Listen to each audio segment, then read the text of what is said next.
کو ایسی بھلائی دے، مولا میری حیات کو ایسی بھلائی دے، مولا میری حیات کو ایسی بھلائی دے، ہر سانس میں پیام محمد سنائی دے، ہر سانس میں پیام محمد سنائی دے، میں نے یہ کب کہا ہے مجھے تو خدائی دے، اپنے کرم سے کوئے نبی کی گدائی دے، اپنے کرم سے کوئے نبی کی گدائی دے، ہر سانس میں پیام محمد سنائی دے، پہنچا دے پھر خدایا مجھے شہر نور میں، کانوں کو پھر اذان مدینہ سنائی دے، کانوں کو پھر اذان مدینہ سنائی دے، ہر سانس میں پیام محمد سنائی دے۔ اور قبلہ کاری صاحب بڑا خوبصورت شعر، اشکوں کی ہو جھڑی تو درودوں کی ہو لڑی، جب باب جبرائیل خدایا دکھائی دے، جب باب جبرائیل خدایا دکھائی دے، مولا میری حیات کو ایسی بھلائی دے،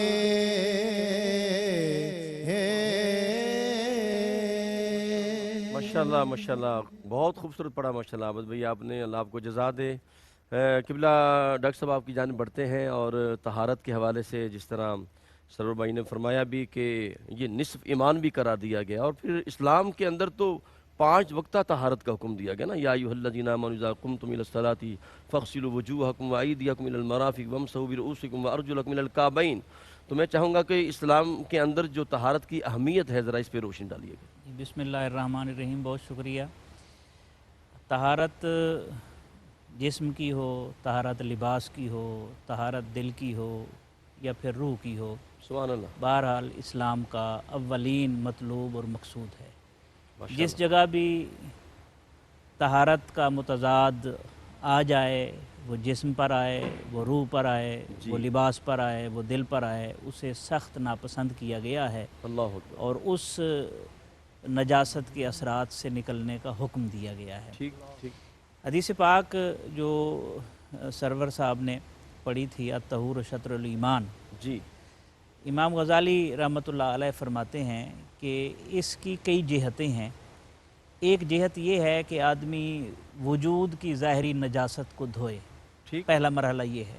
صحیح، دوسرا مرحلہ یہ ہے کہ اعضاء اور جوارح جو ہیں جی، وہ گناہ کی نجاست سے محفوظ رہیں، اللہ اکبر، یہ دوسرا درجہ ہے۔ ٹھیک، اور تیسرا درجہ یہ ہے کہ قلب جو ہے، دل انسان کا، وہ کینہ اور بغض اور حسد کی نجاست سے محفوظ ہو جائے، یہ تیسرا درجہ ہے۔ اور چوتھا درجہ یہ ہے کہ بندہ مومن کا باطن غیر اللہ کی یاد کی جو نجاست ہے غیر اللہ کی، اس سے پاک ہو جائے۔ واہ واہ تو یہ چار چیزیں ہیں، یعنی بدن کی نجاست، پھر اعضاء و جوارح کی گناہوں سے بچنے کی، گناہ سے جو نجاست پیدا ہوتی ہے اس سے بچنا، پھر قلب میں جو ہے وسوسہ اندازی، کینے، بغض کی نجاست، اس سے محفوظ رہنا، اور روح میں غیر اللہ کا ذکر یا یاد آنا اور اس کی نجاست پیدا ہونا، یہ چار چیزیں ہیں۔ پھر اس کو اگر ہم دیکھیں تو قرآن پاک میں اللہ تعالیٰ نے، جس طرف آپ نے بھی اشارہ کیا، مسجد قباء کا جہاں پر خصوصاً ذکر فرمایا، جی، فیہ رجال یحبون ان یتطہروا، ٹھیک کہ وہاں ایسے رجال کہتے ہیں، رجل مرد کو کہتے ہیں، ٹھیک، تو مردان خدا یہاں پر مراد ہیں، سبحان اللہ۔ یعنی جو آدمی صفائی کو اپنا مطلوب اور مقصود سمجھتا ہے، اللہ تعالیٰ انہیں مرد قرار دیتا ہے، واہ واہ واہ واہ، اور جو صفائی سے دور بھاگتے ہیں وہ شاید اس وصف سے جو ہے کمی کا شکار ہوتے ہیں اور اس کی سعادت سے محروم ہوتے ہیں۔ اور اگلے حصے میں اللہ تعالیٰ نے فرمایا کہ اللہ تعالیٰ جو ہے واللہ یحب المطہرین، ٹھیک، اللہ طہارت کو پسند کرنے والوں کو، اور جو زیادہ پسند کرتے ہیں ان کو اپنی محبت کا سرٹیفکیٹ عطا کرتا ہے۔ یہ دو پہلو، اور تیسرا پہلو یہ ہے کہ وضو آپ دیکھ لیں، رسالت مآب صلی اللہ علیہ وسلم، اس کی جو حکمتیں ہیں وہ اگلے حصے میں ہم بیان کریں گے۔ انشاءاللہ۔ ظاہری طور پر اگر صرف وضو کو دیکھا جائے تو رسول اللہ صلی اللہ علیہ وسلم نے ارشاد فرمایا جب بندہ ہاتھ دھوتا ہے تو اس کے ہاتھوں کے گناہ جھڑ جاتے ہیں، واہ واہ واہ، حتیٰ کہ ناخن کے اندر چھپی ہوئی جو رذالتیں ہوتی ہیں، گناہوں کی اثرات ہوتے ہیں، وہ بھی دھل جاتے ہیں۔ واہ واہ، کلی کرتا ہے تو منہ کے دھل جاتے ہیں، چہرہ دھوتا ہے تو چہرے کے، اس طرح پورے کے پورے اعضاء جب وہ دھوتا ہے 5 مرتبہ، تو رسالت مآب صلی اللہ علیہ وسلم نے فرمایا جب وہ مسجد کی طرف چل کر آتا ہے اور نماز پڑھتا ہے، پاک تو وہ پہلے ہو چکا ہوتا ہے، یہ اس کے نامہ اعمال میں اضافہ ہی ہوتا ہے۔ سبحان اللہ، بہت خوبصورت، ماشاء اللہ۔ بہت شکریہ ڈاکٹر صاحب، بڑی خوبصورت آپ نے واہ واہ۔ ابتدائی گفتگو فرمائی، اور میں چاہوں گا اسی کو آپ خواجہ صاحب آگے تھوڑا سا لے کے، تمہیدی گفتگو ہو چکی اور اس پہ، لیکن بریک کا وقت ہو گیا، ابھی واپس آتے ہیں تو انشاءاللہ اس پہ بات کرتے ہیں، خواجہ صاحب کی خدمت میں حاضر ہوتے ہیں۔ ڈاکٹر صاحب نے جو فرمایا، حدیث مبارکہ سرکار دو عالم صلی اللہ علیہ وآلہ وسلم نے ارشاد فرمایا، صحابہ سے کہا کہ ایسا ہو سکتا ہے کسی شخص کے گھر کے سامنے کوئی نہر رواں دواں ہو اور وہ 5 مرتبہ وہاں دن میں غسل کرے تو اس کے جسم پہ کوئی نجاست رہ سکتی ہے، اور پھر آپ نے نماز کی طہارت اور وضو کی طرف اشارہ فرمایا۔ اس پہ مزید بات کرتے ہیں، ہمارے ساتھ رہیے۔ سبحان اللہ۔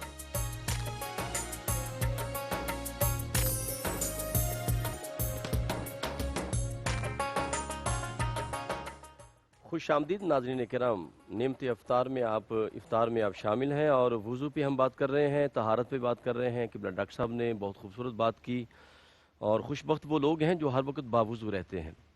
سیدنا موسیٰ علیہ السلام کو جب رب کائنات نے امتوں کا مشاہدہ کروایا تو انہوں نے ایک امت دیکھی، بہت کثیر امت، بہت بڑی امت تعداد میں، اور اس کے اعضاء چمک رہے تھے، وضو کے اعضاء۔ تو عرض کی مالک یہ امت مجھے عطا کر دے۔ فرمایا اے کلیم یہ تیرے لیے نہیں بنائی، یہ میں نے اپنے حبیب کے لیے منتخب کی ہوئی ہے۔ مفتی صاحب، خواجہ صاحب قبلہ طہارت پہ بات کر رہے ہیں، تو آپ ذرا مزید اس پہ روشن ڈالیے گا۔ بسم اللہ الرحمن الرحیم، شکریہ۔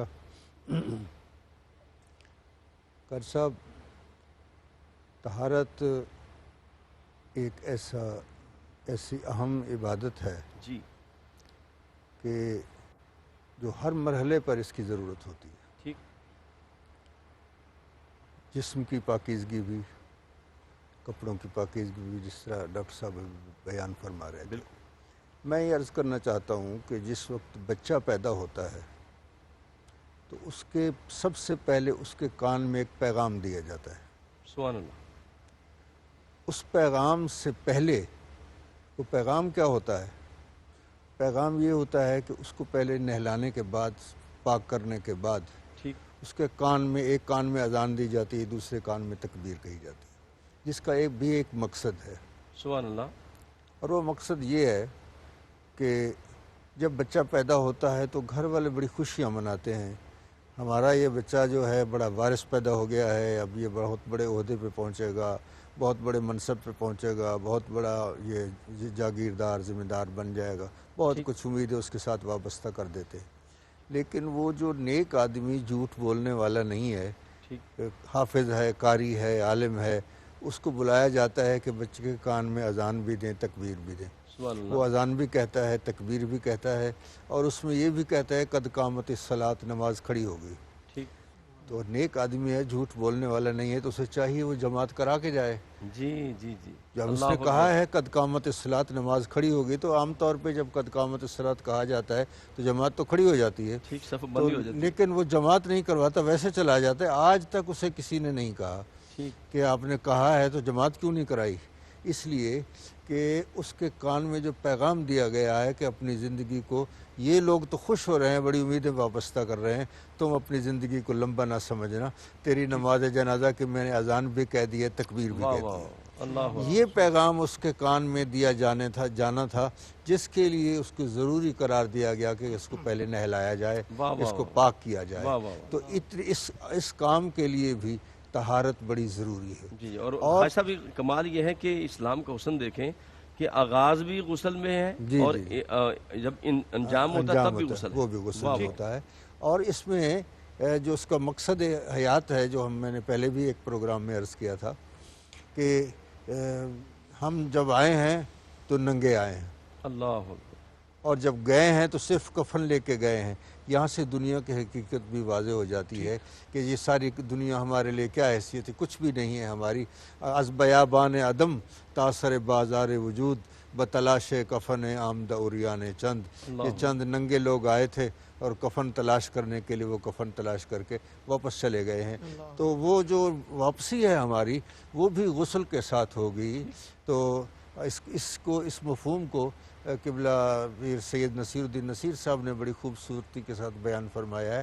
وہ فرماتے ہیں کہ نظر بعالم پاکیزگی پڑے ان پر، نظر بعالم پاکیزگی پڑے ان پر، مسافران لحد اس لیے نہا کے چلے ہیں کہ تاکہ سرکار کے چہرے انور پر جو ہماری نظر پڑے وہ عالم پاکیزگی میں پڑے۔ ڈاکٹر صاحب کو گفتگو کو آگے بڑھائیں، میں چاہتا ہوں کہ موجودہ حالات کے تناظر میں جو اسلام کے طہارت کے اصول ہیں اس کو پوری دنیا جو ہے وہ آج عمل کرنے پہ مجبور ہو گئی ہے۔ ہاتھوں سے دھوئیں، ہاتھوں کو جو ہے وہ دھوئیں، صاف ستھرے رہیں، اور یہ جو جتنی بھی آلائشیں، بیماریاں معاشرتی طور پہ ہماری نفاست سے دور ہونے کی وجہ سے ہوتی ہیں، اب تمام دنیا ان کو قبول کرنے پہ مجبور ہو گئی ہے۔ حالات کے تناظر میں اسلام کا جو طہارت کا نظام ہے اس کی حقانیت کس طرح سے واضح ہو رہی ہے، کچھ بیان فرمائیے۔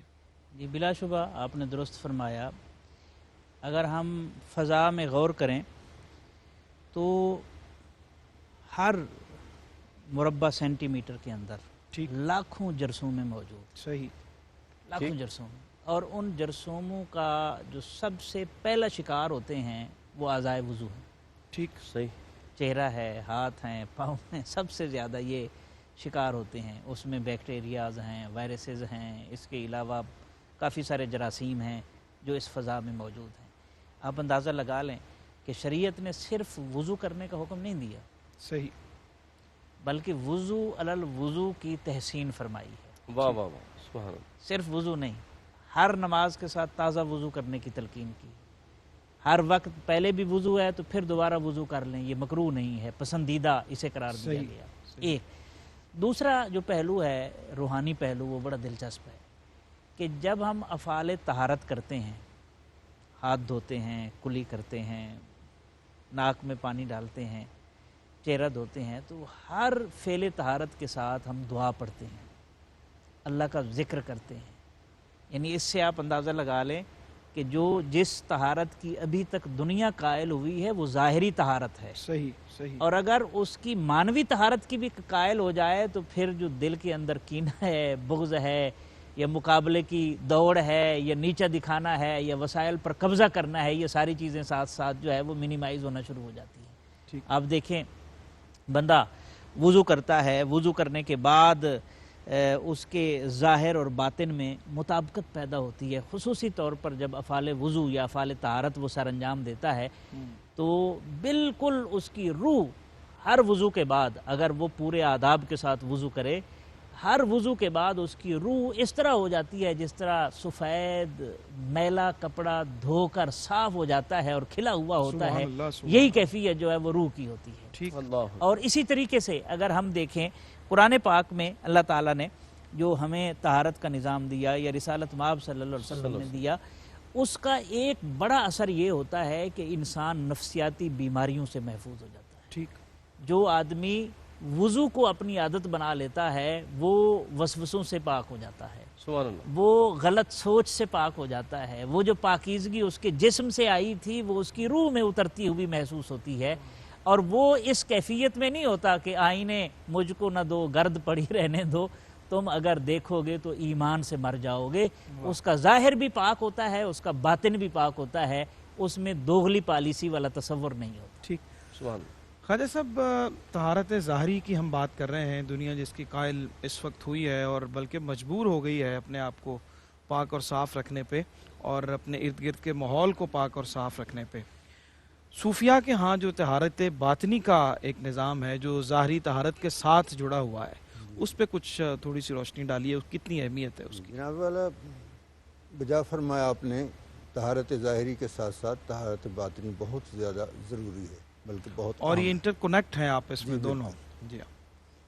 ایک فرمان ہے حضرت بابا فرید الدین مسعود گنج شکر رحمۃ اللہ علیہ، سبحان اللہ. وہ فرماتے ہیں کہ اٹھ فریدہ ستیا جھاڑو پھیر مسیت، تو ستا رب جاگدا تیری ڈاڈے نال پریت. واہ. اب اس کا ظاہری معنی تو یہی ہے کہ جھاڑو اٹھاؤ، نیند سے اٹھ جاؤ، جھاڑو اٹھاؤ اور پاس جو مسجد ہے وہاں جا کے جھاڑو دینا شروع کر دو. اب یہ پیغام اگر وہ بستی کے سارے لوگ سن لیں اور سارے جھاڑو اٹھا کر مسجد کو صاف کرنے کے لیے چلے جائیں تو مسجد میں صفائی کے لیے تو کوئی جگہ ہی نہیں بچے گی، وہ بھر جائے گی ان لوگوں کے ساتھ. اللہ اکبر.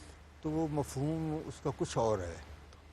وہ یہ ہے کہ وہ مسجد کا ذکر ہے کہ مسجد کو صاف کرو. تو مسجد کس کو کہتے ہیں؟ اللہ کا گھر. اور اللہ کا گھر کیا ہے؟ مسجد کو اندرون اولیاست، سجدہ گاہ جملاستی جا خداست. ٹھیک. اصل مسجد جو ہے، اصل قلب المومن عرش اللہ، واہ واہ. اصل خدا کا عرش بندہ مومن کا دل ہے. دل ہے. ٹھیک. وہ رہتا ہے، فرماتا ہے لا یسونی سمائی ولا اردی، نہ میں اپنی زمین میں سما سکتا ہوں نہ میں اپنے آسمان میں سما سکتا ہوں. میں سما سکتا ہوں تو بندہ مومن کے دل میں سما سکتا ہوں. تو اصل مسجد، اصل گھر جو ہے وہ یہی، اور یہی خدا کا عرش، یہ دل ہے. ٹھیک. تو اس کی پاکیزگی کے لیے ہمیں اس کو پاک صاف رکھنا پڑے گا. تو حضور بابا صاحب نے جو ارشاد فرمایا کہ اٹھ فریدہ ستیا جھاڑو پھیر مسیت، واہ اس دل کو صاف کرو. سبحان سبحان اللہ. ہر آدمی اپنے دل کو صاف کرے، کیونکہ جب کوئی اپنے دوست کو، اپنے محبوب کو جب دعوت دیتا ہے، اس کو بلاتا ہے، اگر گھر گندا ہو تو وہ تو کبھی نہیں آئے گا. ٹھیک. اور پھر اس کی صفائی کے ساتھ ساتھ ایک اور چیز بڑی ضروری ہوتی ہے، وہ یہ ہے کہ اس کی کھڑکیاں، دروازے، روشن دان سارے بند ہوں تاکہ کوئی دیکھے نہ. اسی لیے عارف رومی فرماتے ہیں کہ اگر یار کو اپنا مہمان بنانا چاہتے ہو، اس گھر کی جھوک کو اگر آباد کرنا چاہتے ہو تو پھر کیا کرو؟ فرماتے ہیں کہ ایسا کرو کہ چشم بندو، گوش بندو، لب بند. یہ بھی کھڑکیاں ہیں، آنکھیں بھی کھڑکیاں ہیں جو کسی اور کو دیکھتی ہیں، کان بھی کھڑکیاں ہیں جو کسی اور کی بات سنتے ہیں، اور دل بھی، زبان بھی ایک کھڑکی ہے جو کسی اور کی بات کرتی ہے. تو چشم بندو، گوش بندو، لب بند، یہ ساری کھڑکیاں دروازے بند کر دو. گر نبینی سر حق برما بخند، پھر اگر یار کو تو نہ دیکھے تو پھر مجھے آ کے گلا دے. کیا بات واہ ہے واہ. ڈاکٹر صاحب، تھوڑا سا آپ بھی اس کو آگے بڑھائیں. وہ صوفیاء کے ہاں تو ہے نا کہ باروں پاک کی کیتیاں ہوندا جے تیرے دلوں نہ گئی پلیتی. تو وہ اندر کی جو پاکیزگی ہے، اندر کی جو طہارت ہے، اسلام اس کے اوپر بھی بڑا زور دیتا ہے. تو ظاہر کے ساتھ ساتھ یہ جو باطن کی پاکیزگی اور طہارت ہے، اور یہ جو رذائل ہیں جو اس کو خراب کرتے ہیں، جیسے سرکار دو عالم صلی اللہ علیہ وسلم نے ارشاد فرمایا کہ کوئی بندہ گناہ کرتا ہے تو دل کے اوپر ایک نقطہ لگ جاتا ہے سیاہی کا، اور پھر وہ نیکی کرتا ہے، وہ دھل جاتا ہے، اور وہ یہ سلسلہ جاری رہتا ہے. کچھ تھوڑا سا بیان فرمائیں. اس حوالے سے انسان کے دل کو جو بیماریاں لاحق ہوتی ہیں ان میں سے ایک تو ہے زنگ لگنا، جس طرف آپ نے اشارہ کیا. ایک یہ ہے کہ دل حجاب میں چلے جاتے ہیں، یہ بھی ایک بیماری ہے. دل ٹیڑھے ہو جاتے ہیں. صحیح. دیکھیں نا، ایک بارش برس رہی ہے، برتن ہی ٹیڑھا ہے. ہم دعا مانگتے ہیں ربنا لا تزغ قلوبنا بعد اذ ہدیتنا، واہ واہ، ٹھیک ہے. اچھا اسی طرح دل ٹیڑھے ہونے کے ساتھ ساتھ ایک اور جو بیماری ہے وہ ہے مہر لگ جانا. یہ انتہا ہوتی ہے، مطلب سرٹیفائیڈ گمراہ دل وہ قرار دی جاتے ہیں. ختم اللہ علی قلوبہم، ختم اللہ، جن کے بعد جن کی واپسی کی کوئی امید نہیں ہوتی. لیکن یہ سارا انسان خود کرتا ہے. ٹھیک. اب جب زنگ لگتا ہے یا دل حجاب میں چلا جاتا ہے یا دل پردے میں چلا جاتا ہے یا غفلت کا شکار ہو جاتا ہے، یہ مختلف جو بیماریاں، یا ٹیڑھا ہو جاتا ہے، اب ہر چیز کا ایک علاج ہوتا ہے. اب برتن میں اگر زنگ لگ جائے، آپ کوئی ڈٹرجنٹ لیں گے، مانجیں گے اس کو، وہ صاف ہو جائے گا. صحیح. ٹھیک ہے. اب دل ایک تو جسم کے اندر ہے، ہمارا ہاتھ نہیں پہنچتا. دوسرا قلب کو قلب کہتے اس لیے ہیں کہ یہ الٹا لٹکا ہوا ہے اور نظام وجود کا اس کے گرد محو طواف ہے، تو وہاں تو ہاتھ نہیں پہنچ سکتا. وہاں کچھ صفائی کا ذریعہ بھی نہیں ہے. کچھ چیزیں جو ہیں وہ بیان کی گئی ہیں. مثلا ایک ذریعہ تو یہ ہے کہ آپ گریہ وزاری کریں، تلاوت قرآن پاک کریں، کلمہ طیبہ کا ذکر کریں. یہ کچھ اسباب بتائے گئے جس سے دل کا زنگ جو ہے وہ دور ہوتا ہے. لیکن کچھ دل جو ہے وہ بہت زیادہ جب بیمار ہو جاتے ہیں نا، تو ان کا علاج پھر کسی چیز میں نہیں ملتا. اللہ اکبر. پھر اس کا علاج جو ہے نا وہ نگاہ کے لیزر میں ملتا ہے. سبحان واہ اللہ. واہ جو علامہ نے کہا تھا، خرد کے پاس خبر کے سوا کچھ اور نہیں، تیرا علاج نظر کے سوا کچھ اور نہیں. کوئی اور نہیں. تو یہ پھر کامل کی صحبت میں بیٹھ کر جب وہ نگاہ کا لیزر ڈالے گا تو وہ غلاظت اور آلودگی جو ہے وہ صاف ہوگی. اس کے علاوہ ممکن نہیں ہے. پھر اس کی بیماریوں کی کمپلیکیشنز ہوتی ہیں. ٹھیک. مطلب ایک بندے کو شوگر ہے، بلڈ پریشر ہے، ہارٹ پرابلم ہے، تو ایک ڈاکٹر اس کو ڈیل نہیں کرے گا. ٹھیک. پینل بیٹھے گا، پھر فیصلہ ہوگا. اسی طرح جو لا علاج مریض ہوتے ہیں، پھر وہ اگر مشائخ کا پینل بیٹھے صوفیاء کا، تو پھر اس کو اس مرحلے کیا سے کہنے ڈاکٹر صاحب، بہت خوبصورت. ناظرین محترم، بات اصل یہ ہے کہ ایک تو ہے ظاہری طہارت اور ایک ہے دل کی طہارت. اس کے اندر حسد نہ ہو، بغض نہ ہو، کینہ نہ ہو، ہوس نہ ہو، اور بھی جناب پھر دل ایسا ہو جائے کہ در دل مسلم مقام مصطفیٰ است. نعت کی جانب بڑھنا ہے اور میں چاہوں گا جناب محترم آباد چشتی صاحب، آپ جناب حضرت علامہ شہزاد مجدد صاحب کا ہمیں کلام سنائیں، کیونکہ رات ہمارے ARYQ TV کے چیئرمین قبلہ حاجی عبدالرؤف صاحب کے حکم پہ، کیونکہ وہ پوری ٹیم سے جو بھی چینل سے جڑا ہوا ہے سب سے محبت کرتے ہیں، اپنی اولاد سمجھتے ہیں، تو کل ان کے حکم پہ ہم ان کی عیادت کے لیے گئے. وہ بہت علیل تھے، آپ بھی میرے ساتھ تھے. اللہ پاک انہیں صحت عطا فرمائے. تو ان کا کلام ذرا پیش کریں. میں بالکل ان کا کلام پیش کر رہے ہیں. آمین. آمین آمین. ہماری پوری پینل کی دعا ہے، خواجہ صاحب کی بھی، سب کی. اللہ پاک انہیں صحت کاملہ عطا فرمائے. سر کی آنکھوں سے شان خدا دیکھیے،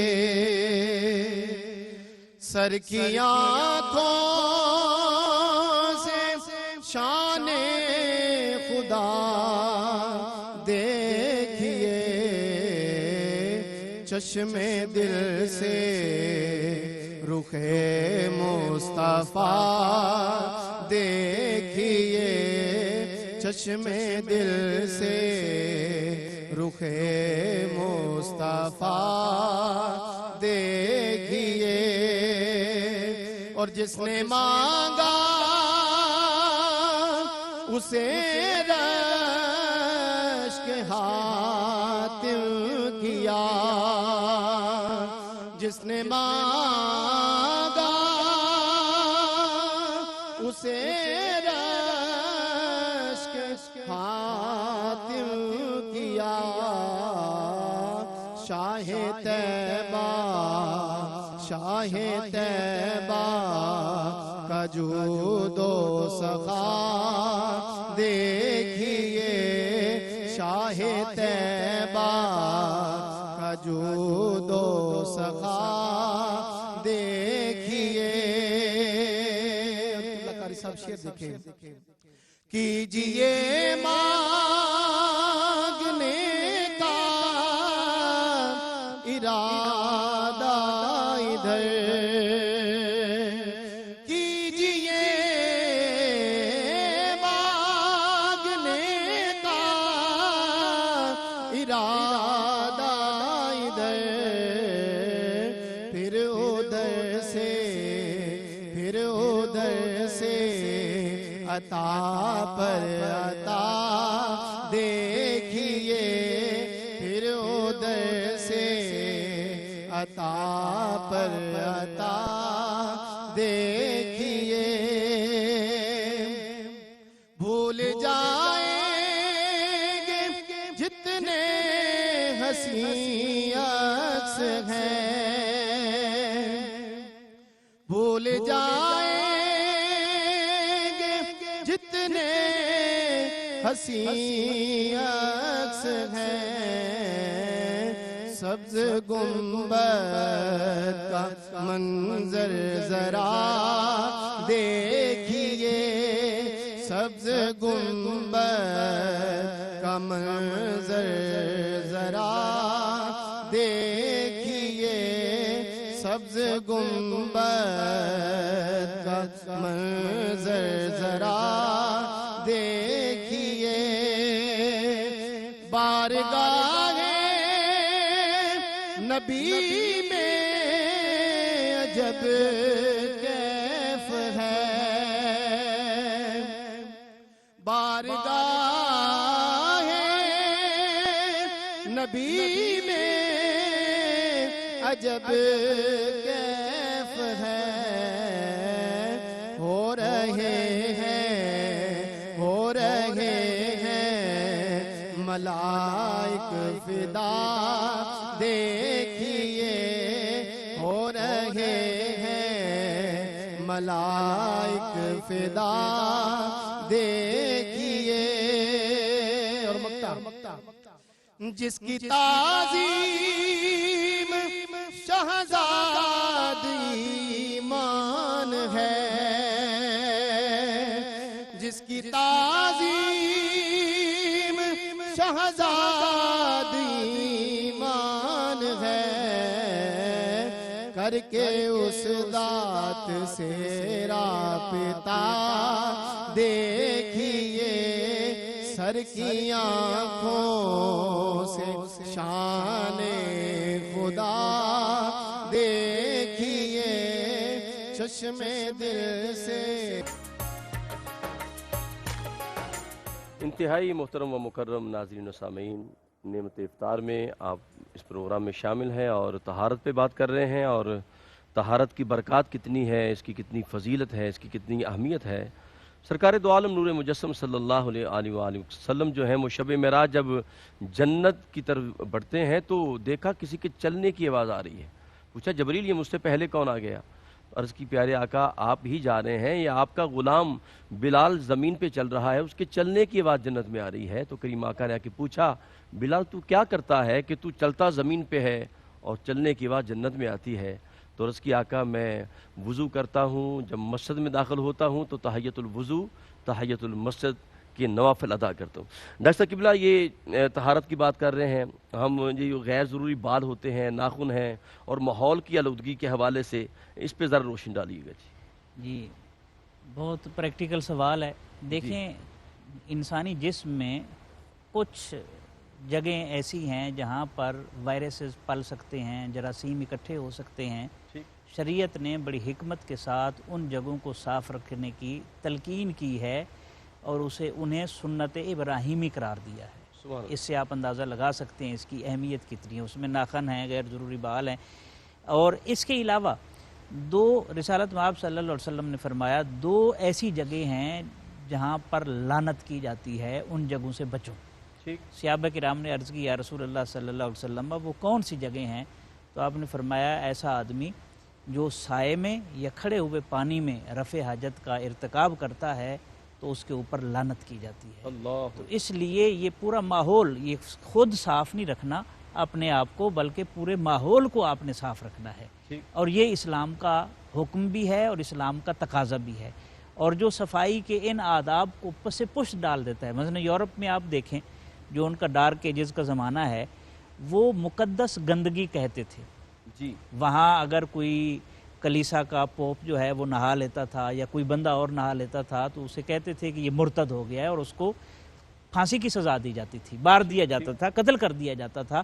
لیکن اسلام ایک ایسا دین ہے، تو یہ تو ہے ہی دین طہارت اور دین نظافت، اور ہر لمحے یعنی 5 وقت حکم دیا وضو کرنے کا، پھر تہجد ہے، پھر اوابین ہیں، پھر اشراق ہیں، پھر چاشت ہے، پھر اس کے علاوہ مزید اگر کوئی نوافل پڑھنا چاہے واہ واہ، تو ظاہر ہے اس نے وضو کرنا ہے اور پاک رہنا ہے۔ ٹھیک۔ سبحان اللہ۔ خواجہ صاحب، موجودہ اس وقت جو وبائی مرض کی صورتحال میں پوری دنیا اس کی لپیٹ میں ہے، لیکن اس کے نتیجے میں کچھ اچھی چیزیں بھی ہم دیکھتے ہیں کہ فضائی آلودگی کا جو سبب بننے والی چیزیں تھیں، ہر وقت آسمان پہ جو سینکڑوں کی تعداد میں جہازوں کا جو ایک شور تھا، دھواں تھا، سمندروں کے اندر جو بحری جہازوں کا ایک طوفان برپا تھا، جو راستوں کے اوپر فضائی آلودگی کا باعث بننے والی جو گاڑیاں تھیں وہ تمام کی تمام، اور سرکار دو عالم صلی اللہ علیہ وسلم نے کتنا عرصہ پہلے یہ ارشاد فرمایا کہ جب شہر ایک حد تک ان کی آبادی ہو جائے تو یہ بھی میں سمجھتا ہوں کہ طہارت اور پاکیزگی کے اصولوں کو مد نظر رکھنے کے لیے یہ تنبیہ کی گئی کہ پھر نئے شہر، نئی آبادیاں جو ہیں وہ بسائی جائیں، لوگوں کے جو جمگھٹیں ہیں اس سے روکا گیا۔ کچھ اس ساری صورتحال پہ مجموعی تاثر اپنا بیان فرمائیں۔ بجائے پہلے تو میں علامہ شہزاد مجددی صاحب کی صحت کے لیے جو دعا کر رہے ہیں اور ان کو ایک شعر نظر کرتا ہوں جی حافظ شیرازی علیہ رحمت کا کہ تنت بناز طبیباں نیاز مند مباد، واہ واہ واہ، تنت بناز طبیباں نیاز مند مباد، وجود نازوں کا تعذر دائے گزند مباد۔ اللہ تعالیٰ ان کو صحت کاملہ عاجلہ عطا فرمائے۔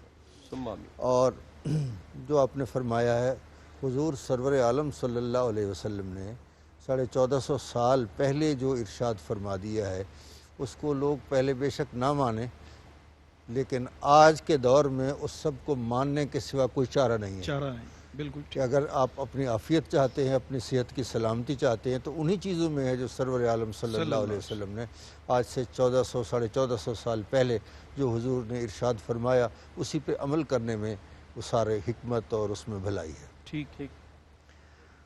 اور جو باطن کی صفائی ہے، جس طرح ڈاکٹر صاحب ابھی فرما رہے تھے کہ وہ آنسو بہائے جائیں، واہ واہ، تو یہ جو موجودہ وبا پھیلی ہوئی ہے اس کا علاج بھی اسی میں ہے ٹھیک، اللہ، کہ ہم یہ آنسو اس کا علاج ہے۔ حدیث پاک میں آتا ہے کہ ایک آدمی گناہ گار سیاہکار وہ ایک دفعہ اپنے گناہوں پہ نظر دوڑاتا ہے اور سوچتا ہے کہ میری بخشش کیسے ہوگی، تو پھر وہ بہت زیادہ گڑ گڑا کے جب روتا ہے، پہلے تو اللہ تعالیٰ توجہ نہیں فرماتا، پھر جب توجہ فرماتا ہے تو فرشتوں کو جمع فرما لیتا ہے سبحان اس کے رونے کی وجہ سے۔ ٹھیک۔ اللہ تعالیٰ فرماتا ہے اشہدوا یا ملائکتی قد استحییت من عبدی ولیس لہ غیری، مجھے اپنے اس بندے سے حیا آتی ہے، اس کا تو میرے سوا کوئی ہے ہی نہیں، پھر میں بھی اس کا نہ ہوں۔ اب اس کے رونے سے اللہ تبارک و تعالیٰ فرماتا ہے فقد غفرت لہ، میں نے اس کو بخش دیا ہے۔ واہ واہ، اور یہ چیز ایسی چیز ہے، یہ جو آنسو کا قطرہ ہے اس کی بڑی اہمیت ہے۔ حافظ شیرازی علیہ رحمت فرماتے ہیں جیسے آپ بچپن میں پرندے چھوٹے چھوٹے چڑیاں لالیاں پکڑنے کے لیے ایک ٹوکرے کو کھڑا کر دیتے تھے، اس کے رسی باندھ دیتے تھے، اس میں دانہ ڈال دیتے تھے، پرندہ آتا تھا اس دانے کو اٹھانے کے لیے، آپ رسی کھینچتے تھے اور وہ پرندہ اس میں پکڑا جاتا تھا، گرفتار ہو جاتا تھا اس ٹوکرے میں۔ تو حافظ شیرازی علیہ رحمت فرماتے یار کو اپنا بنانے کا بھی یہی نسخہ ہے واہ واہ، کہ وہ ٹوکرا آنکھ کا تیرے پاس موجود ہے، سبحان اللہ، اور اس ٹوکرے میں اگر آنسو کا ایک دانہ ڈال دو تو یار گرفتار ہو جائے گا۔ حافظ دیدہ دانہ اشک ہمی بریز باشد کے مرغ وصل کند قصد دام ماں، کیا بات، وہ اگر آتا ہے تو اسی، اور جب وہ آ جائے تو پھر آپ کا کام ہے کہ ساجن آن بسوئے نینن میں جو پلک ڈھانپ تو ہلوں، نہ میں دیکھوں اور کسی کو نہ واہ تو واہ، دیکھن کیا دوں۔ بات، اور ایک اجازت ہو تو میں ایک چھوٹی سی بسم بات اللہ، اور آپ کی خدمت میں عرض کر دوں کہ عالمگیر بادشاہوں کے آداب بڑے عجیب ہوتے ہیں، بڑے مخصوص ہوتے ہیں۔ تو ایک مہمان آیا ہے، وہ بھی بڑا وزادار قسم کا مہمان تھا، تو بادشاہ نے اپنا خاص خادم جس کا نام محمد حسن تھا اس کو اس کی ڈیوٹی پہ لگا دیا، کیونکہ وہ بڑا خاص قسم کا وزادار مہمان تھا۔ رات کے وقت بادشاہ نے اس کو آواز دی حسن ادھر آؤ، اس نے لوٹا اٹھایا اور چلا گیا۔ جب واپس آیا تو مہمان نے، چونکہ وہ ہر چیز کو نوٹ کرتا تھا، اس نے کہا یہ تو آداب کے خلاف ہے کہ بادشاہ بلائے، پتہ نہیں اس کو کیا چیز ضرورت تھی، آپ لوٹا اٹھا کے چلے گئے ہیں۔ اس نے کہا ایک عمر گزر گئی ہے مجھے اس کی خدمت میں، میرا نام محمد حسن ہے، کبھی اس نے مجھے حسن نہیں بلایا، آج صرف حسن کہا ہے، میں سمجھ گیا تھا کہ اس کو وضو نہیں ہے، اسی لیے حضور کا اسم مبارک اس نے بغیر وضو کے نہیں لیا، اس لیے میں لوٹا لے کر پہنچ گیا۔ کیا اتنے بہت آداب۔ خوبصورت، بہت خوب خواجہ صاحب قبلہ نے کمال کر دی جی۔ اور خاص بات سرور بھائی کہ فل یدحکو قلیلا ولیبکو کثیرا، فرمایا کہ زیادہ رویا کرو اور اس سے دل منور ہوتا ہے۔ قبلہ ڈاکٹر صاحب، سرکار دو عالم کی بعثت کا جو مقصد ہے، دعا ابراہیمی کے اندر بھی منقول ہے، ربنا وبعث فیہم رسولا منہم یتلو علیہم آیاتک ویزکیہم۔ سرکار دو عالم تزکیہ کرتے ہیں۔ میں چاہتا ہوں سرکار کی سیرت کے حوالے سے کوئی بات کہ سرکار اس کو روشنی عطا فرمائیے گا۔ سبحان اللہ۔ آنسو کی بات ہو رہی تھی تو ایک دو شعر میں بھی پیش کر دیتا ہوں، بسم پھر اللہ، اس بسم موضوع اللہ۔ کی طرف بڑھتے ہیں۔ پھول تو خوشبو کے نشے میں ہی بکھر جاتے ہیں، لوگ پہچان بناتے ہوئے مر جاتے ہیں۔ منزلیں جن کا مقدر منزلیں ان کا مقدر طلب ہو جن کو، بے طلب لوگ تو منزل سے گزر جاتے ہیں۔ اور جن کی آنکھوں میں ہوں آنسو انہیں زندہ سمجھو، پانی مرتا ہے تو دریا بھی اتر جاتے ہیں۔ واہ واہ واہ، تو آنسو اللہ کی بڑی نعمت ہے، بہت نعمت۔ اس میں کوئی شک نہیں ہے۔ رسالت مآب صلی اللہ علیہ وسلم تشریف لائے، جتنے 1,24,000 کم و بیش انبیاء کرام جو تشریف لاتے ہیں، وہ دل کی سرزمین کو آنسوؤں سے سیراب کرنے کے لیے تشریف لاتے ہیں۔ اللہ، اور رسالت مآب صلی اللہ علیہ وسلم کی جو شان تزکیہ ہے وہ تو پھر اس کی سبحان بہترین مثال ہے۔ یعنی آپ صلی اللہ علیہ وسلم کے پاس جو بھی شخص آتا تھا نا، تو آپ نگاہ نبوت اس کے اوپر ڈالتے تھے، پھر اس کے مرض کی تشخیص فرماتے تھے، پھر اس کے مطابق علاج کرتے تھے۔ اللہ، مثلا ایک نشست میں ایک بندہ آیا، اس نے کہا جی افضل الاعمال کی تلقین ہو، آپ نے فرمایا جاؤ اپنے والدین کی خدمت کرو۔ دوسرا آیا، اس نے یہی سوال کیا افضل الاعمال کی تلقین ہو، تو فرمایا اللہ کے راستے میں خرچ کرو۔ تیسرا آیا، اس نے بھی یہی کہا، تو آپ نے فرمایا اللہ کے راستے میں جہاد کرو۔ سوال ایک ہے، جواب بدل رہا ہے، اس لیے کہ جو بھی آتا تھا نگاہ نبوت اس کے باطن پر پڑتی تھی، پتہ چل جاتا تھا کہ اس کے باقی معاملات ٹھیک ہیں، اس معاملے میں کمی ہے۔ یہ ایک دلچسپ کیفیت ہے۔ اور پھر جو صحابہ کرام بیٹھے ہیں رسول اللہ صلی اللہ علیہ وسلم کی صحبت میں، یہ کوئی ایسی صحبت تو نہیں تھی جس کے اثرات نہیں تھے، ممکن ہی نہیں ہے۔ آپ دیکھیں اس سے بڑا اثر کیا ہے کہ ساری امت کی نیکیاں آپ ایک پلڑے میں رکھ دیں، اور جو رخ مصطفیٰ صلی اللہ علیہ وسلم کو ایمان کے ساتھ دیکھنے کی، سر کی آنکھوں کے ساتھ دیکھنے کی جو نیکی ہے، وہ ساری نیکیوں کے اوپر بھاری ہے۔ تو اس لیے یہ صحبت کے اثرات ہوتے ہیں، اور صحبت جتنی کامل کی ہوتی ہے اتنا زیادہ دل کا تزکیہ ہوتا چلا جاتا ہے۔ اور جب وہ صحبت رحمت للعالمین صلی اللہ علیہ وسلم کی ہو تو وہ بننے والے پھر صحابی نہیں ہوں گے تو کون ہوں گے؟ کیا بات ہے۔ خواجہ صاحب، پیغام آخر میں چاہیں گے کہ آپ سے لیں، اسلام کا پورا جو نظام طہارت ہے اور سرکار دو عالم صلی اللہ علیہ وآلہ وسلم کی سیرت میں ہمیں وہ بہت چھوٹی چھوٹی چیزیں ہیں جو ہمیں نظر آتی ہیں، جو پاکیزگی کا، طہارت کا کی طرف ہماری رغبت دلاتی ہوئی محسوس ہوتی ہیں۔ جوتے کو آپ نے فرمایا کہ جھاڑ کے پہننا چاہیے، تمہیں کوئی نقصان نہ، برتنوں کو ڈھانپ کے رکھنے کا حکم دیا گیا، مسواک کو کرنے کا حکم دیا گیا، اور اسی طرح سے دیگر بہت سارے احکامات ہیں جو ظاہری ہماری طہارت کے زمرے میں آتے ہیں۔ موجودہ حالات کے تناظر میں اس سارے کا لب لباب اور پیغام عطا فرمائیں۔ سرور صاحب، حضور سرور عالم صلی اللہ علیہ وسلم نے جو معیار قائم فرمایا ہے طہارت کا، اس میں یہ سب چیزیں ہیں جو آپ نے ذکر فرمائی ہیں۔ مسواک کرنا بھی بہت ضروری قرار دیا حضور نے، بلکہ یہاں تک فرمایا کہ اگر میں امت پہ بوجھ نہ سمجھتا تو میں اس کو ضروری قرار دے دیتا، لازمی قرار دیتا مسواک کو۔ اور صفائی، پاکیزگی تو جو جیسے آپ نے پہلے بھی فرمایا ہے کہ یہ آدھا ایمان ہے، تو صفائی تو نصف ایمان ہے، تو اس لیے تمام چیزوں میں صفائی کا ہونا بہت ضروری ہے، طبی اعتبار سے بھی۔ اور سرکار کا جو بھی فرمان ہوتا ہے وہ اس کے طب کے تقاضوں کے مطابق ہوتا ہے، اور ہمارے لوگ تو اب بعد میں پہنچ چکے ہیں نا ان چیزوں تک۔ سرکار دو عالم صلی اللہ علیہ وسلم نے بہت پہلے یہاں جو فرما دیا تھا، اس لیے ہمیں ہر ایک چیز میں، برتنوں میں، کپڑوں میں، نہانے میں، صفائی رکھنے میں، ہر ایک چیز میں، تو یہاں تک تو ہے نا کہ حضور نے فرمایا جو پیاز کھا کے آئے تو وہ ہماری مسجد میں نہ آئے تاکہ کسی کو اپنا بدبو نہ محسوس ہو۔ تو مسجد میں جب بھی آئیں آپ خوشبو لگا کے آئیں تاکہ آپ کے کپڑوں سے کسی کو بدبو نہ آئے، اس کو خوشبو محسوس ہونی چاہیے۔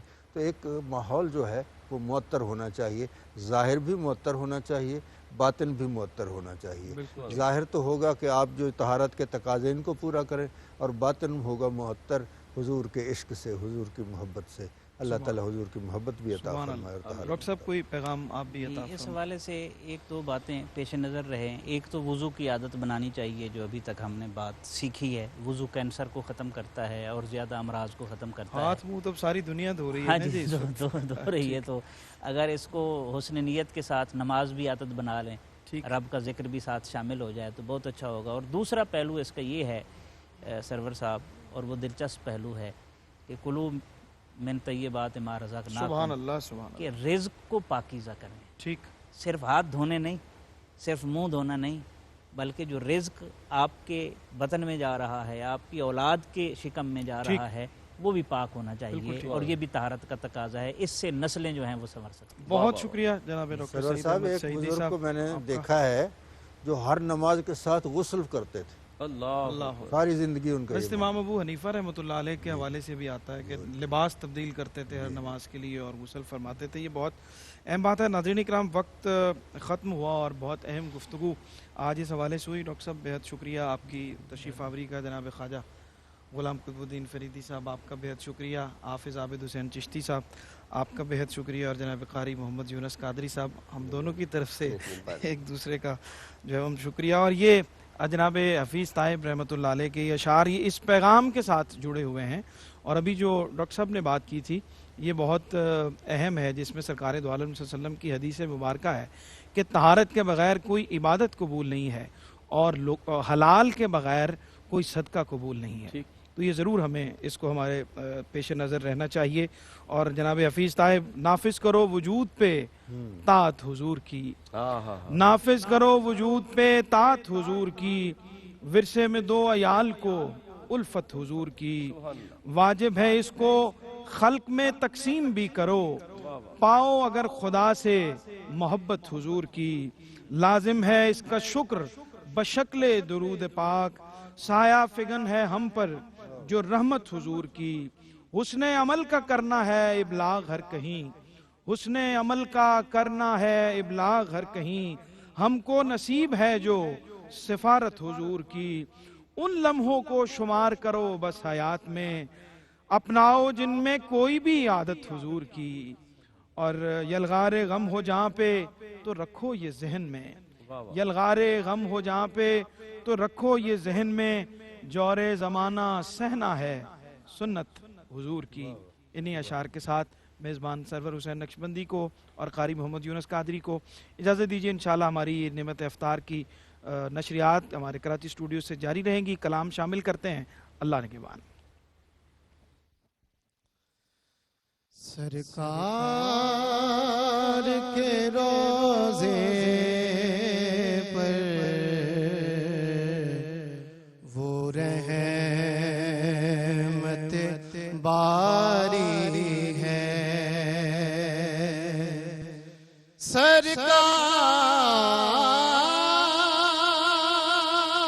سرکار کے روزے پر وہ رحمت باری ہے، ہر دیکھنے والے پر ایک کیف ستاری ہے، ہر دیکھنے والے پر ایک کیف ستاری ہے، طیبہ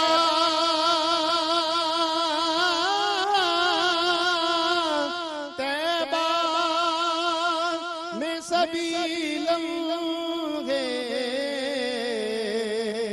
کیا خوب گزرتے ہیں،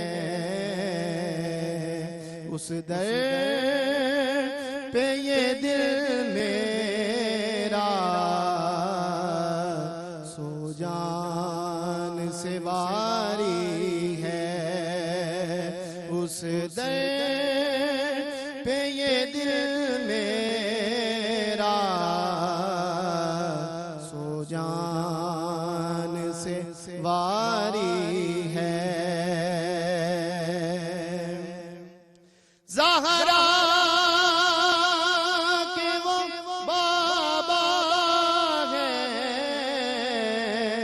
حسنین کے نانا ہیں،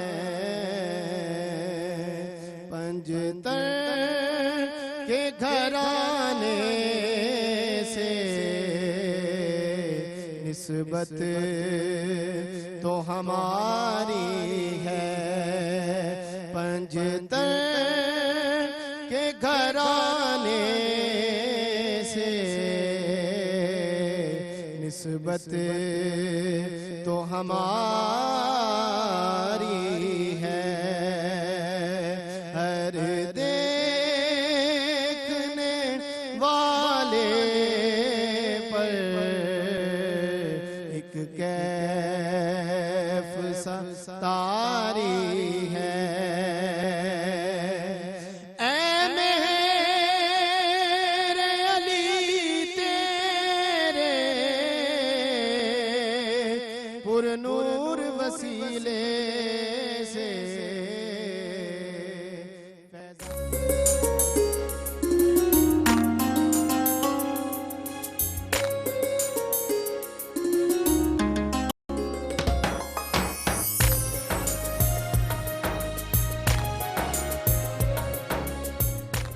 اللہ کی رحمتوں کا خزینہ شان رمضان، اللہ کی رحمتوں کا خزینہ شان رمضان،